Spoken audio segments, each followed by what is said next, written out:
Hey, welcome back to Crash Gardening. I'm David Goodman. Last time we...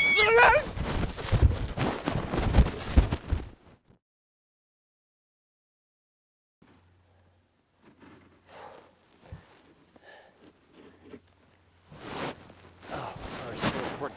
Okay.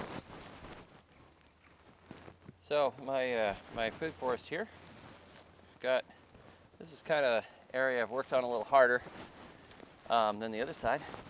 This is a jujube tree, Chinese date tree, and then again I've got one of my Mexican sunflowers next to it. Down here I've got an avocado. I had dumped some compost out here and a little avocado tree started. We're a little far north for them, but there's about 10 of them growing through the yard, and if they live, they live, and if they don't, they don't. This is a coral bean. It's a native nitrogen fixer. I planted it next to the base of this Japanese persimmon, which does not want to stand up straight, so we're just letting it fall over. This area here is mostly weeds and bits and pieces. Got a few edible things in here. There's a chestnut tree back here. And then some more of the Mexican sunflowers, and then this is a different variety of cassava. This is a variety from Puerto Rico that I'm testing out. Again, here's another Goumi berry slash autumn olive. I'm not sure exactly which one it is. Sugar cane. This is a volunteer persimmon, which popped up here. That's an American type. This is a flowering almond, or a fake almond really, but it makes a bunch of blooms through most of the year. That one's not doing all that much right now, but it brings in the pollinators. As you can see here, this area is starting to get a lot more dense. This is where we dumped a lot of mulch and did some really kind of cool stuff. It's more intensively managed as we get closer to the house. There's a little Mexican tree spinach coming up from the ground there. Cassava. This is another little apple tree with an elderberry that's popped out of the ground here at its base. More cassava. And again, the ground cover here, these are sweet potatoes, and we eat a lot of these sweet potato leaves as greens through the year, and so a lot of these have been picked actually, and then we harvest sweet potatoes at the end. This is a Simpson stopper. It's one of our native berries. Very kind of cool. And then I threw a bunch of cosmos seeds around here. So the cosmos are here for the pollinators, and they're here because they're beautiful. This is an actual Goumi berry here. You can see the leaf shape is different. It's got a nice round shape to it than the other ones. So I'm guessing these are the real ones and the other ones are autumn olives. Nitrogen fixer right here. This is Pride of Barbados, which will freeze to the ground every year and come back and drop nitrogen every time it does it. Here we can see one that's actually got the blooms on it. The other name for this is the dwarf poinciana. It looks a lot like the poinciana or the flamboyant tree. It's kind of cousin. But it's a good nitrogen fixer. It's got some thorns on it. It only gets to about shrub size and then freezes down. Seedling peach. More Mexican sunflowers. I've got some canna, which has edible roots. This is a mulberry, which is starting to go to sleep for the winter, but this gave us a lot of mulberries earlier in the year. Even a tree this size, this tree's only been here 3 years, and they produce like crazy. It was 18 inches tall when I planted it, so don't worry if you buy a small mulberry tree, it's going to take off. More cosmos and sumacs that have popped up. I use the sumacs. We use the berries. You can make lemonade out of them, but I also just use them. I cut them down and drop them, feed them to other plants. This is another Simpson stopper, native edible berry. This is arrowroot, which is kind of starting to go to sleep for the winter. Sort of fall over and go crazy, but this has edible roots that you can make into flour. You can just eat. And here is another seedling peach tree.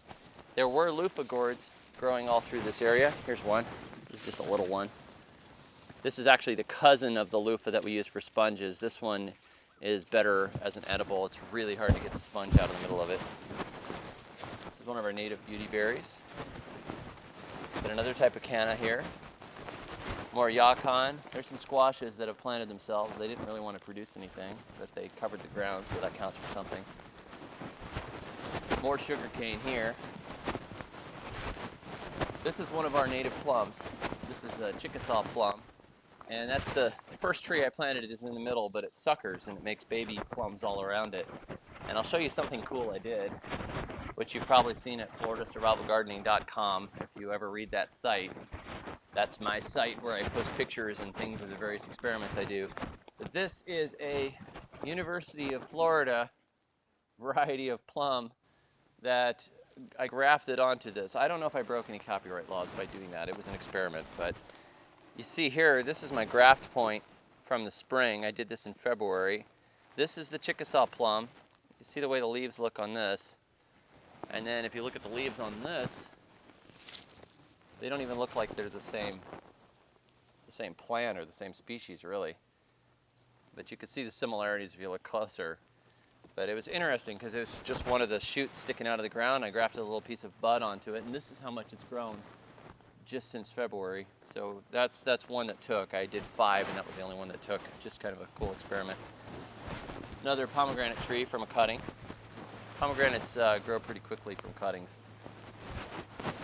More sumacs and bits of brush that I've left over here, and I drop all the logs on the ground to feed the ground, plus all these wood chips I got from the power company.